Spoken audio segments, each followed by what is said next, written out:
সরকারের পক্ষ থেকে জুলাই সনদের একটা খসড়া সবগুলো রাজনৈতিক দলকে দেওয়ার কথা বলা হয়েছে। আর ঘোষণাপত্রের বিষয়টা আগেই আলোচনা হয়েছে, সেটাও একটা প্রক্রিয়াধীন আছে। সনদের বিষয়ে গতকালকেও আমরা বক্তব্যে বলেছি, আমরা বলেছি মৌলিক সংস্কারের রূপরেখাটা সনদের মধ্যে থাকতে হবে। তো এর মধ্যে ম্যাক্সিমাম বিষয়ে ঐক্যমত হয়েছে এবং সেটার জন্য আমরা সকল রাজনৈতিক দল এবং ঐক্যমত কমিশনকে ধন্যবাদ জ্ঞাপনও করেছি যে সবাই যার যার অবস্থান থেকে সরে এসে জাতীয় স্বার্থে ঐক্যমত পোষণ করেছেন। কিন্তু এখন মধ্যে অত্যন্ত গুরুত্বপূর্ণ একটি বিষয় হচ্ছে উচ্চকক্ষ, যেটি প্রথম থেকে আলোচনা ছিল, বিএনপি সহ বিভিন্ন দলের প্রস্তাবনাতেও ছিল। কিন্তু আমরা বলেছিলাম যে উচ্চকক্ষটা ভোটের অনুপাতে হতে হবে, পিআর অনুসারে হতে হবে, এটা আসনের অনুসারে হওয়া যাবে না।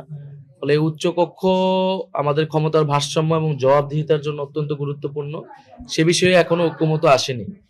তো সেই বিষয়ে ঐক্যমত না আসলে এই জুলাই সনদ স্বাক্ষরিত হবে কিনা সেটা নিয়ে আমাদের সন্দেহ আছে।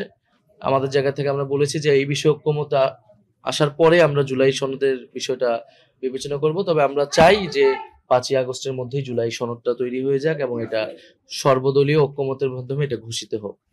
দ্বিতীয়ত নেত্রকোনায় যেটা বলেছেন যে সেখানে প্রতিবাদ জানানো যে কারো অধিকার রয়েছে, আবার আমাদেরও অধিকার রয়েছে যে কোনো বিষয়ে যে কারো বিষয়ে যৌক্তিকভাবে কথা বলা। তো আমরা সে জায়গায় আমাদের দলের একজন নেতা তার মন্তব্যটা ব্যক্ত করেছেন, তাদের যদি সে বিষয়ে বক্তব্য থাকে, প্রতিবাদ থাকে, তারা তাদেরটা ব্যক্ত করবেন, সেটাতে আমি কোনো সমস্যা দেখতেছি না। না, নির্বাচনের এটা শুধু উপদেষ্টা মন্ডলীর বিষয় না, পুলিশ থেকে প্রশাসন থেকে শুরু করে বিভিন্ন জায়গায় আমরা দেখছি তারা নিরপেক্ষ আচরণ করছে না। নির্বাচন কমিশনের বিষয়টা আমরা বারবারই তুলেছি। ফলে জুলাই সনদ হয়ে যাওয়ার পরে তখন তো নির্বাচনী তোড়জোড় সম্পূর্ণরূপে শুরু হবে এবং নির্বাচনের আগে অবশ্যই নির্বাচনের যে লেভেল প্লেইং ফিল্ড সেটা নিশ্চিত করতে হবে, তার মাধ্যমে নির্বাচনের দিকে অগ্রসর হতে হবে।